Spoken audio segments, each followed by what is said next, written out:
implement mental health services in schools and center mental health as a important outcome goal for schools, as opposed to maybe the traditional model of mental illness. And so my work spans kind of all of those things, but one of the big pieces is the Every Student Belongs work. And so I have been part of the, what we call the Beloved team at ODE, that has been developing first the initial policy and guidance, and then the new policy, or the updated policy, excuse me, when it became permanent, the law, and then all of the resources and supports that we're going to talk about today. So Every Student Belongs, I'm going to just go ahead and jump right in.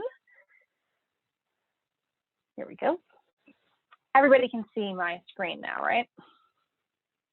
Awesome. All right, so we're going to talk a little bit about why ESB, why now. I'm sure most of you already know and are strongly behind this effort, but for those of you who aren't as familiar, I am going to give you a brief overview. I'm going to talk about what the OAR and the Rule HB 2697 include, and then I'm going to talk about all of the stuff that we've produced so far to help support this rule, including a bunch of things that have not come out yet, and you guys are going to be one of the first groups that's going to hear about their existence.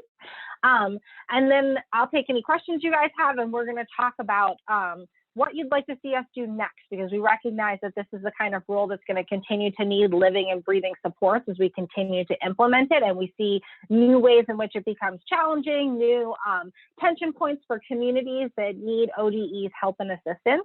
And so I'm really hoping to hear from you guys after you hear what we already have, where we're missing the mark and where we can continue to grow to better support the implementation of Every Student Belongs in your schools and communities. So just a reminder, I'm sure you guys are better versed in this than the vast majority of folks being school counselors, but it can be really upsetting to hear about bias and hate and other harmful behaviors. We're going to talk about some examples of hate events that have happened in Oregon, as they are one of the things that has led to the rule. And then we're also going to talk about what it means to respond to a bias incident. And so that the discussion can be challenging, and so we really want to invite you to take care of yourself as you participate and process the information in this. Don't feel like you need to stay on camera if you prefer to be off it, or if you need to step away, whatever. I just want to make sure that you have explicit permission to be in this space in the way that is most beneficial to you and the skin and body that you come to this work in. So just a little bit of background. Every Student Belongs actually didn't start with ODE. Every Student Belongs started with a student's request, and we're keeping the student's information private because obviously we have concerns about doxing or other harmful events occurring, but we do have some of the student's voice that we want to share with folks because originally this student wrote a letter to Governor Brown at the urging of their superintendent after bringing it to the superintendent and the superintendent not feeling like they had a way to address it. And so that superintendent so beautifully uplifted the voice of the student and encouraged them to communicate with the governor. And in this letter, it included this quote that says, "Banning the Confederate flag is far more than just an act to please some people. It shows students and educators that the state of Oregon sees them in their struggles to be considered equal and aiding in the fight against racism. Right now is a great time for Oregon to be a leader for its own citizens and throughout the United States and install this overdue policy." And so at that student's request, Governor Brown, of course, read this letter and was so incredibly impressed by the students' eloquent expression of the ways in which they were being harmed by the presence of Confederate flags in their school and how their access to their education was being harmed, that Governor Brown directed Director Colt Gill to develop a policy to be able to address the students' concern. And so we received this direction from the governor in August and immediately set out trying to figure out how can we go about finding a way to meet the student's request. And so in addition to the student's request, we went and looked at kind of like, well, is this something that's happening everywhere? Is there the statewide harm that is required to be recorded in, kind of the legislative record, the record that ODE keeps of civil rights complaints and other types of complaints about harms that occur to students? And yes, we did find that out. When we went to look at it, we saw, as you can see on this list, there is a huge number of incidences that have occurred on school grounds that have reached a level that they have been reported either in the news or directly to ODE or to legislators that have caused harm to students, to administrators of color, and to all educators of color who are in those buildings as well. And so because of this incredible statewide record of harm, because as you can see, this is everything from the I-5 corridor to Eastern Oregon to Southern Oregon. There's no part of our state, unfortunately, that hasn't been touched by the harm of racism and the harm that hate symbols cause our students. So given that we have this incredible students request and we have this statewide record of harm that has been caused by incidents involving hate symbols or hate speech, we were able to begin to develop a rule. So our priorities when we were developing the rule, appropriately are the title of my office. We want safe and inclusive schools for all students. So we wanted to recognize that every student is entitled to a high quality educational experience that's free from discrimination or harassment based on any of the federally protected classes or any of their aspects of identity that are historically or currently marginalized by our system.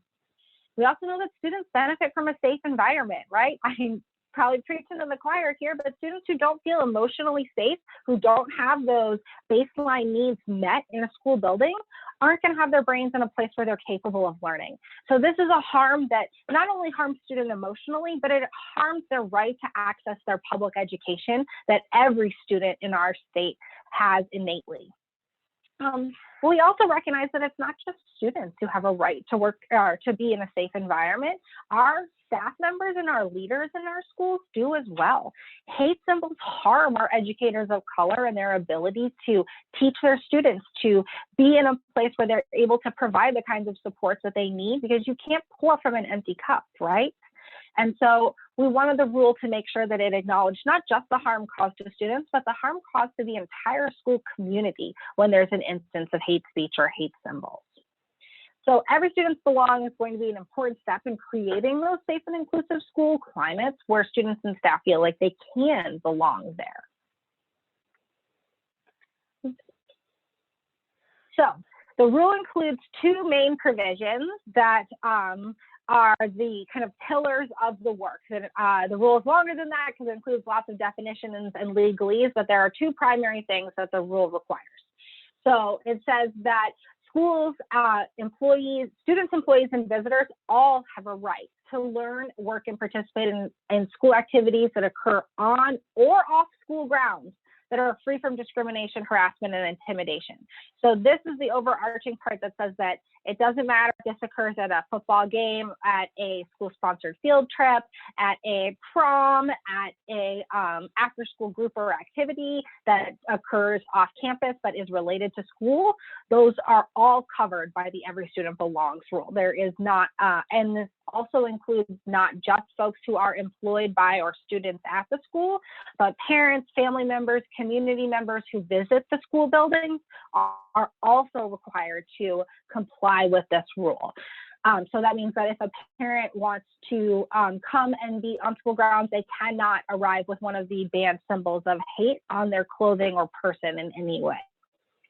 So that brings us to the second part, which are the two things that are actually required in the rule.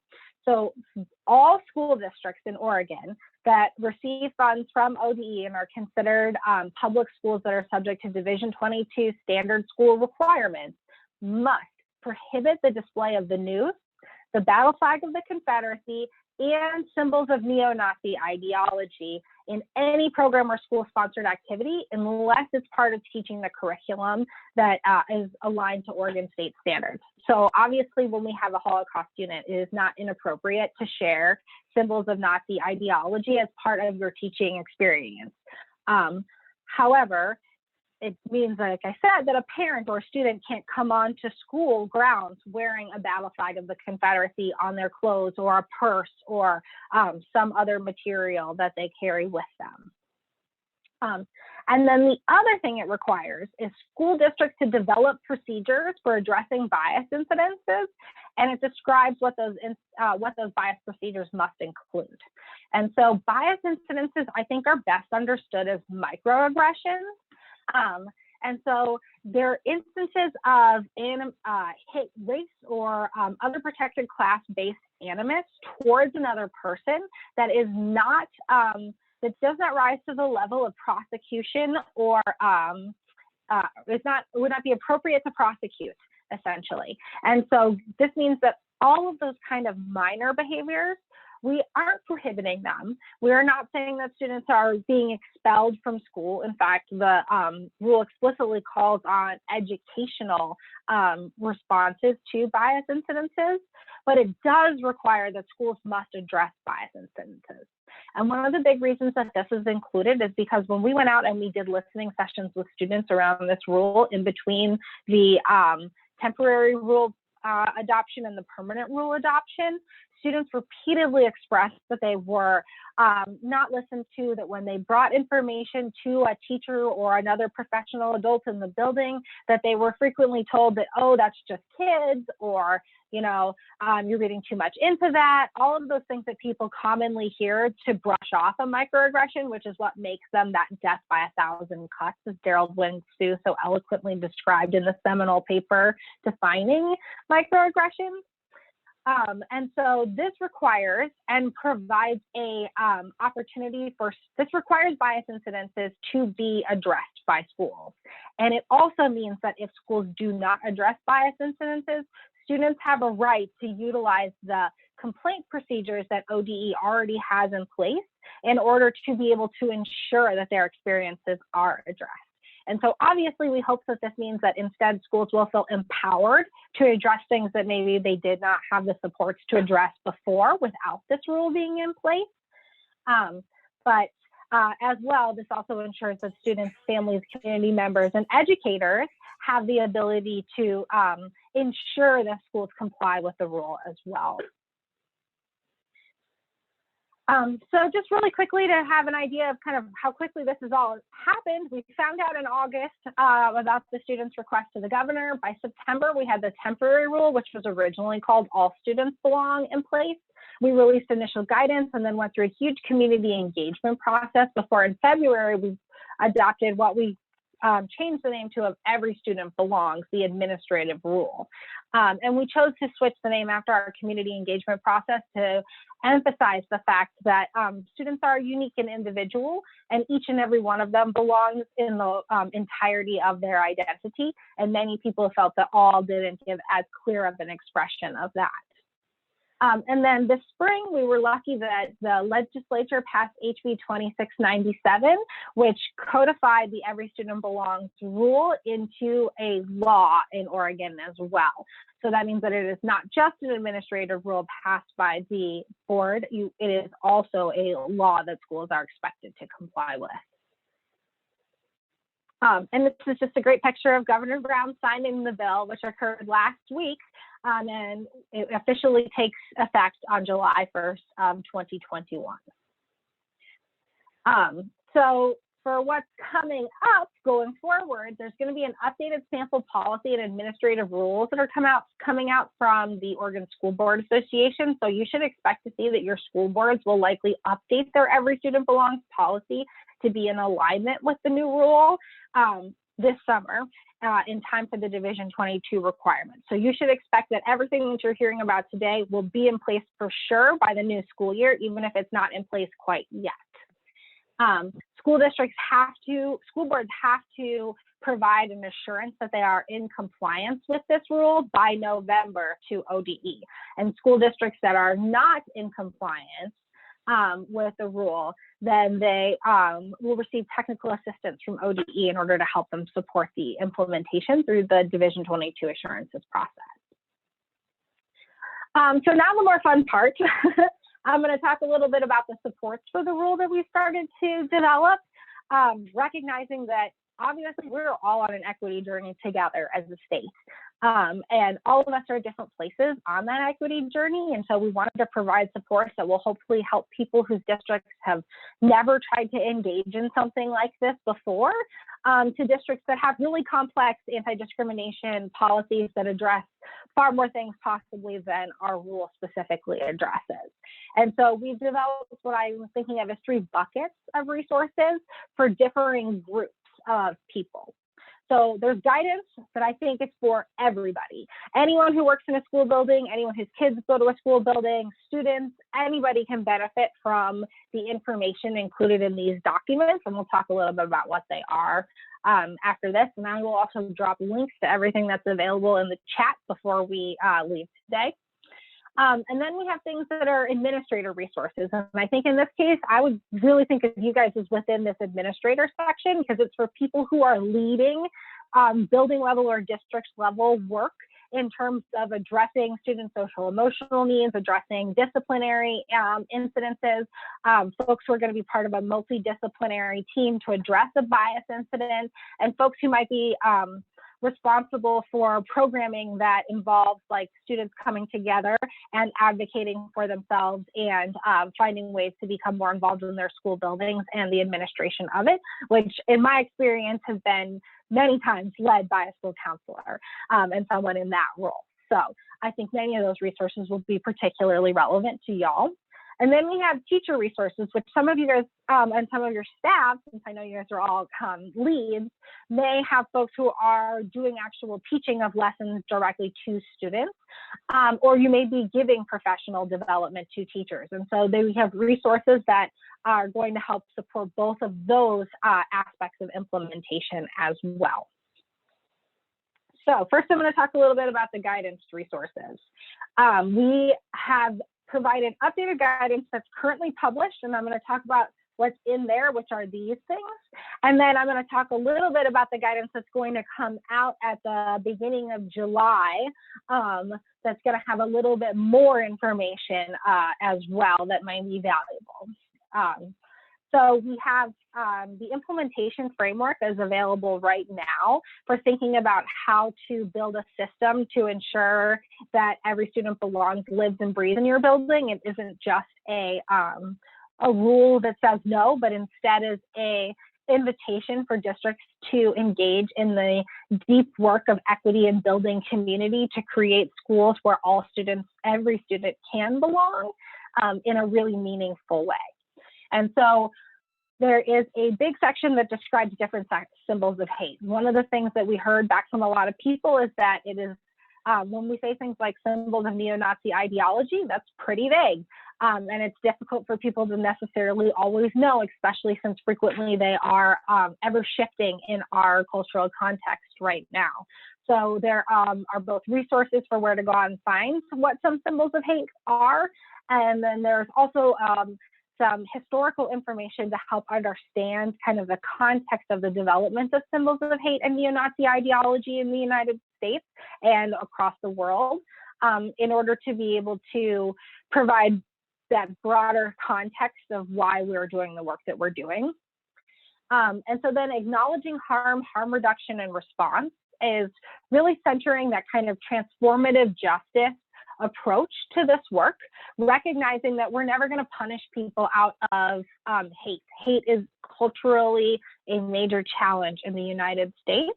And so we need to find ways to be able to both ensure the safety and security of students who are impacted by harm, and to facilitate the transformation of the conditions that allowed that a student to engage in harmful behavior. And so we really want to center trauma-informed principles in this work, while also centering transformative justice and accountability in ways that will hopefully help to transform school communities to no longer have those conditions that would allow something like this to occur, because students are in a community with each other in ways that prevent that. And so then we also have kind of the more procedural, what is the policy, what are the procedures, and what are the complaint processes that are required? And these are the more technical pieces to make sure that everyone's procedures, and not just their policies, are in alignment with what ODE's expectations are around this role. And so we're going to be releasing 2 new additional pieces, as I mentioned, come early July of this year.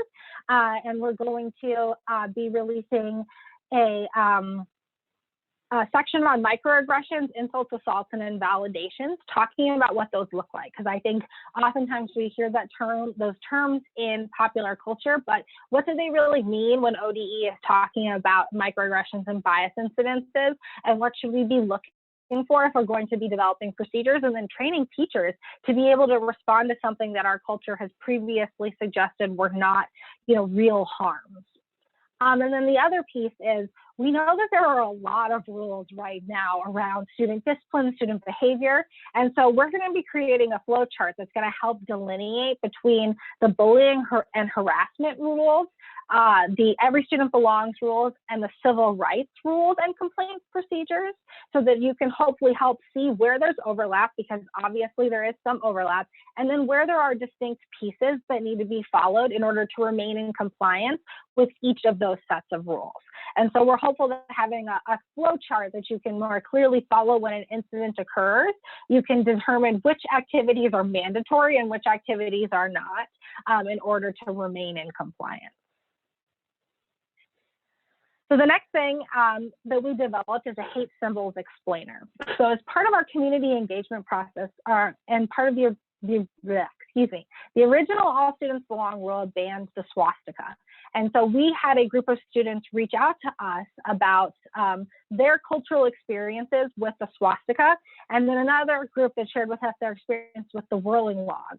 And so you can see from the images on the screen that actually there's a really broad use of symbology that is visually similar but distinct. And so that's one of the reasons why we changed the language to symbols of neo-Nazi ideology when we updated the rule. And so we've created this one pager that you can share with parents and families and students to help them to understand that across the world, particularly the non-Western, non-white world, the swastika has very different meaning and is culturally very significant. And the appropriation by the Nazis of that symbol is a form of cultural appropriation that is its own form of racist harm that we perpetuate by refusing to call the symbol by its proper name, which is the Nazi Hakenkreuz. And so we have, to honor those students' emotional and educational labor that they provided us at ODE, prepared this one pager that helps address this distinction and concerns. And so this again is another place where you can find more resources around what are actual symbols of neo-Nazi ideology and what might be some of the more coded language that you're already seeing in your schools. And I don't know, that might be something that you guys have already talked about with Amit, who is our social science specialist, who has a lot more materials and information about the way hate comes into schools available as well. So then I'm gonna, oh, Beth, did you have something to say? I was just going to say, we're planning for a meet in probably either August or September to come and talk. So that would be a great connection. Thank you. Yeah, Amit is an amazing, amazing colleague, and I could not recommend him highly enough. So don't miss that session would be what I say.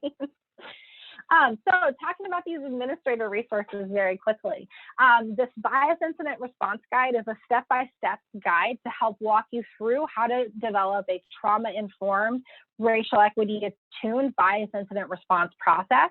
We're strongly encouraging the use of a multidisciplinary team that explicitly includes a school counselor, because we believe that having school-based mental health professionals really makes a difference in the way in which we respond to these situations, and in particular in the way in which we go about safety and support planning if we're going to center trauma-informed social emotional learning and mental health in these efforts. So there's a lot of information in there that talks about what does a trauma-informed information gathering process look like? What can our questions look like? And resources for people to go out and learn more about developing these processes. But I'd strongly encourage you to review them if you're a lead and see how you really want your school counselors to be involved in this, because we really envision this as something we would love school counselors to be heavily involved in. And then we're also going to be sharing very shortly a video where we have had 4 students who are some of the many students who have gracefully provided feedback to us over this process about that they are student leaders who came together to share their ideas about how schools can transform the conditions that prevent students from belonging by centering student voice and equity in a multitude of different ways. And so we're really excited to have this be possibly the first of many in a series of how students can what students believe is necessary to make communities where every student is able to belong.